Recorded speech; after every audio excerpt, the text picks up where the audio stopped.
Hello, welcome back. Thank you so much for being here. Today it is time for an only round of speed reviews. Now we have 11 products to rank for the month of May. I did try a lot more than that, particularly toward the very end of the month. I did just post my review of the new YSL quads. I did recently do a Sephora haul, but those products I really haven't had enough time with to thoroughly test them out and gather my thoughts. So you will see those in my speed reviews at the end of June. But I am going to be ranking the 11 products that I have been thoroughly testing this month, and coming in at number 11 is from L'Oreal, and this is their Skin Ink Found Sealer. So this is supposed to be like a hybrid between a concealer and a foundation. It is a little bit larger than your average concealer, but definitely smaller than a foundation. I have shade 15 Neutral. I will say this shade I think is supposed to be the lightest shade, and it does pull yellow. They don't have a really good shade range with this at all. So I do recommend, if you are interested in this product, to definitely go in store and test it out. I believe this is now available at Ulta. So maybe you can kind of see the shades in person, because it's just a very strange shade range. So I did do a full day wear test on this product, and this took me on such a roller coaster. I really love the packaging. I love this giant red metallic tube. I think it's beautiful. It does have a doe foot. It does say you're supposed to shake the product really well, which of course I did. I tried this on, and there were a few key things that I learned. First off, this will be the most long-wearing foundation or concealer that you will ever try, because once this dries down, the term skin ink is very accurate because it will dry down so fast and it is not going anywhere. This will not budge. This will wear all day long without moving. This will feel very lightweight and very comfortable on the skin, and it's going to look just as good at the end of the day as it did when you put it on, if you can get it on, because that's the trick. It's the application part of this product that makes it very tricky to use and honestly quite frustrating. So because it does dry down so fast, I mean lightning fast, you have to go in, you have to work in very small sections, you have to work very, very quickly, and then you have to make sure you don't try to build any sections that you've already done, because the product will immediately pill, it will lift, it will just look awful. And then you have to start over. And I mean start over from scratch, because there is no fixing it. You cannot go in over this product with any liquid products, because they will do all of the things I just mentioned as well. If you try to smooth everything out with a damp sponge, same thing, that's not an option. And I do not recommend dotting this all over the face with the cute little doe foot and then trying to blend. That will not work, because it's going to dry down immediately. So in my actual wear test, I actually had to take this off a couple of times, because I tried to go in with a damp sponge just to test out that application method. I tried building the product, and of course I had really bad results. There was crazy pilling, so I had to take it off and start over. So I figured out the very, very best way to apply is to take the product off the doe foot, put it on a palette, a plate, whatever you want to use, and then pick it up with the brush, and then apply a little bit at a time, working in very small sections. That is very important. And then once the application is done, I also noticed it was like cement trying to get it off my palette. And then at the end of the day, when it was time to wash off my makeup, I had to really work with that cleansing balm to break this down. So this is going to be the most bulletproof, budge-proof foundation you are ever going to wear. This is not going to move. This is going to withstand humid climates, super oily skin. It's going to do all of that if you can apply it correctly. I do not think that this is a foundation you're going to want to wear every single day. I think the learning curve of this can be really frustrating, and I think a lot of people are not going to have the patience to work with it. Honestly, I probably wouldn't if I wasn't trying to film and get all the information on the product, but I will most likely only use this as a concealer, because that way I can just put it on my under eyes, know that they are going to be covered, and not have to worry about powdering or creasing. They're just going to look great. So I think this is going to be an ideal concealer for me, but for me, my personal preferences, my patience level, this is at number 11. Okay, coming in at number 10, this is where the ranking gets tricky, because now we don't have any bad products. So coming in at number 10 is from Dior, and this is their new Rosy Glow Blush Balm Sticks. Now, I actually really like these. So I have 3 shades. I have Candy, Rosewood, and Toffee. I love all of these. These are so beautiful. Toffee is the most unique shade I think I've ever tried. It is just like a pearlescent beigey nude, but it's beautiful. It's not too much. It looks very orange when you swatch it, but then on the cheeks, it is so special. It is the perfect nude blush. I am wearing the powder version today, and I love it. I do like these blush sticks a lot. I think they're gorgeous, but they are very dewy, glowy. They're going to give you that glassy sheen. I think that you really, really have to love a glowy product in order to pick these up. These are the type of dewy that are going to cause your hair to stick to your face. So if that is something that bothers you, definitely 100% skip these. I do tend to gravitate more toward powders, and I think that's why these are coming in at number 11, because I think they are potentially my favorite blush sticks that I have in my collection. I actually don't have a ton of blush sticks because that's just not what I typically gravitate toward, but of all of them, these are definitely my favorites. It's just, I am more of a powder girl personally. Coming in at number 9 is from Charlotte Tilbury. Now these are her new lip liner sculpt duos. So I picked up 2 shades of these, and each liner has 2 shades, a sculpt and a fill side. These are really, really beautiful. These are very, very similar to the formula that is in her pre-existing line of lip liners, which I already love. I already have so many of those. But on each pencil, you have the sculpt side, which is a little bit stiffer because it's meant to line the outside of the lips. It's meant to be much more long wearing, prevent feathering. And the fill end is a little bit creamier and of course meant to fill the lips. So I use the shade Fair. I have used this one a lot already. And then I also picked up Medium. Now Medium leans a little bit more into those brown tones, and Fair is definitely more pinky leaning, but I really, really, really love this one. I have used it quite a bit already. I love to use the sculpt end, the fill end, and then throw on a gloss. I've also used it to put underneath a lipstick, and I think it looks so pretty. I really do love these, and I love that with each pencil you essentially get 2 shades. I don't think these are necessary. I think if you already have a lot of her lip liner formulas, you can definitely skip these because you have a lot of similar shades already. I did a whole swatch comparison in my initial review, so I love these. I'll get a lot of use out of them, but they're not really necessary if you already have a lot of them. Coming in at number 8 is from Dior. Now these are the, I believe, the Kennage palettes. So these are the Quints they released for summer 2025, and these are beautiful because they are meant to look like the Lady Dior bags. And I picked up Brown Cashmere and Rose Organza. These are so beautiful. These are my favorite eyeshadow palettes I've tried from Dior, and I really loved both of them. I expected to love the pink one more. I still think the pink is a really beautiful bridal palette, but Brown Cashmere is such a good everyday option. These formulas are so lovely. They are so creamy. They're just absolutely beautiful to work with.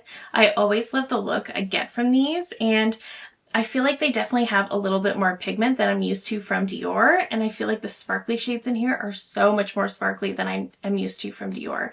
So I really, really love these. I was a little sad about the packaging. I was kind of hoping that this was kind of going to be like that faux leather like YSL does, but it is just that hard plastic, so I was a little disappointed about that. But overall, I really do like these Quints. I think they're so beautiful, and I've actually reached for them so often. I've used the brown one a lot more though than the pink. Coming in at number 7 is also from Charlotte Tilbury, and this is the Big Lip Plumpgasm Gloss in Nudegasm Diamonds.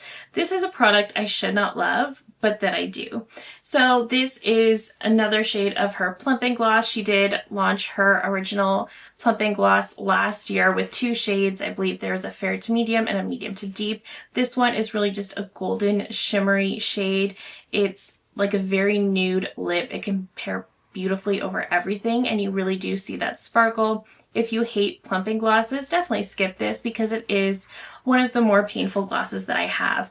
I don't feel like this is nearly as intense as the Too Faced lip injections. It's nowhere near that painful, but it's definitely one that you're going to feel and that is going to hurt a little bit. So it is on the more intense side, but it really does make the lips look so full and beautiful. They're so smooth and it gives that plumping effect for sure, but I just love the way this looks on the lips. There's just something so special about it.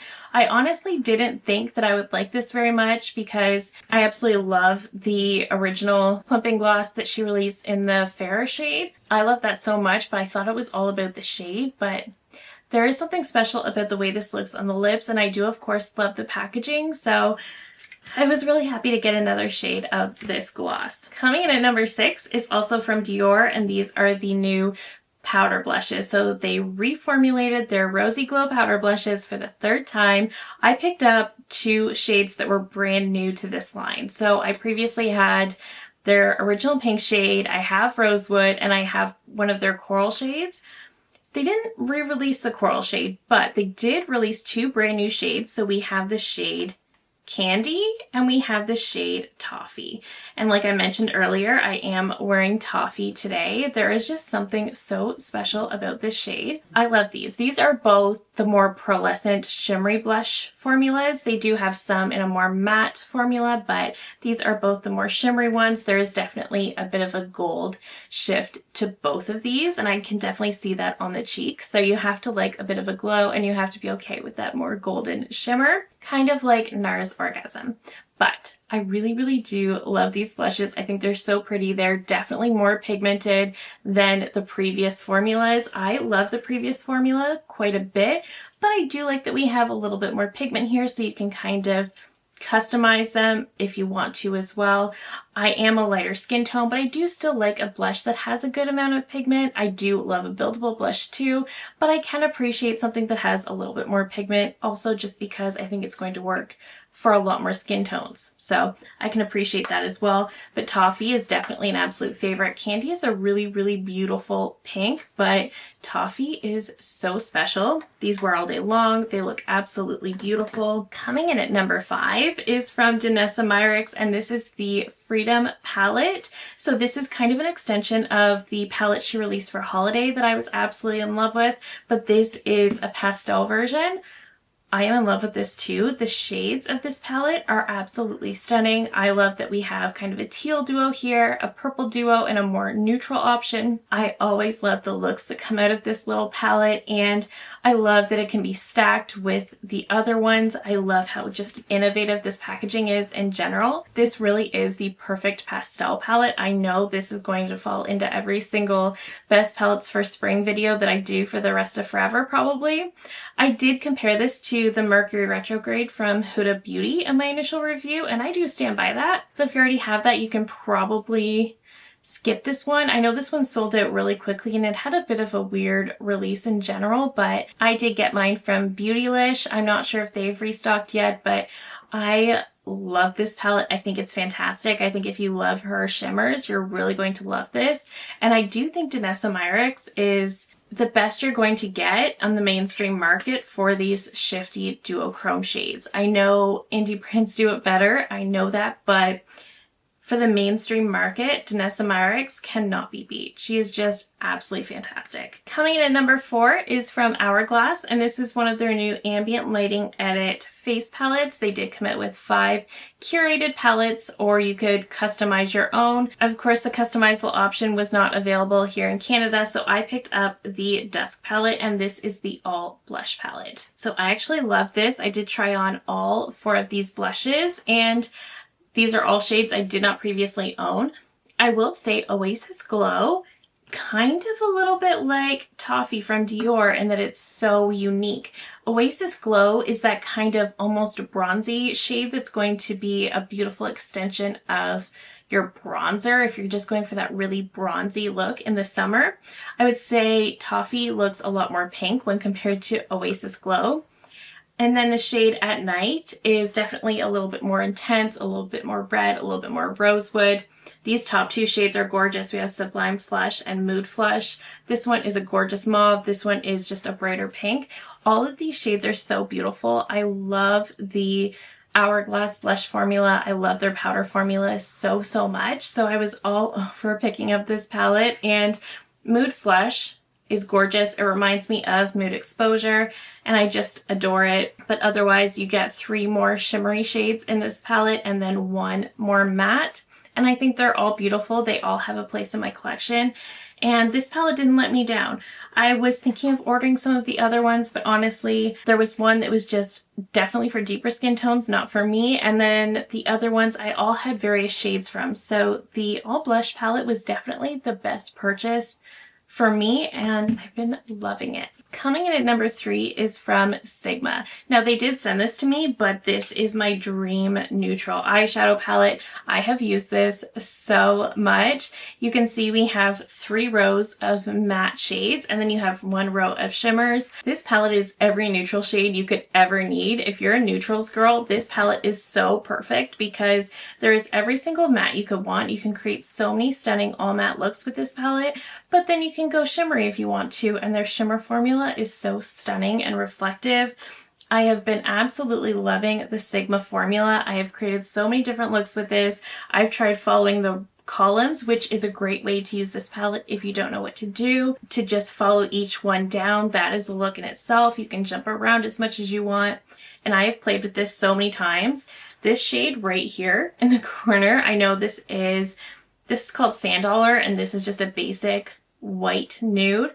That shade is definitely going to see pan because I have used it so much already. This palette has started living on my vanity because no matter what look I'm doing, if I'm working with this palette or if I'm working with something else and there's a shade that I want, I go into this. So many times I've opened this just for this shade right here because this shade on the inner corner, perfect. Sometimes I need a blending shade and I'll grab one of these. Perfect. I love this palette. And maybe if you already have a lot of all matte palettes, then maybe you can skip this one, but this is just everything all together. It's not too big and clunky. Like, it's obviously a larger palette, but it's not overly giant and clunky. It's just perfect. So this palette is going to continue to live on my vanity. I think it might actually replace my palette of MAC singles because I do have a palette of singles that lives on my vanity for this exact purpose where I just grab it when I need something that I cannot get in the palette I'm using.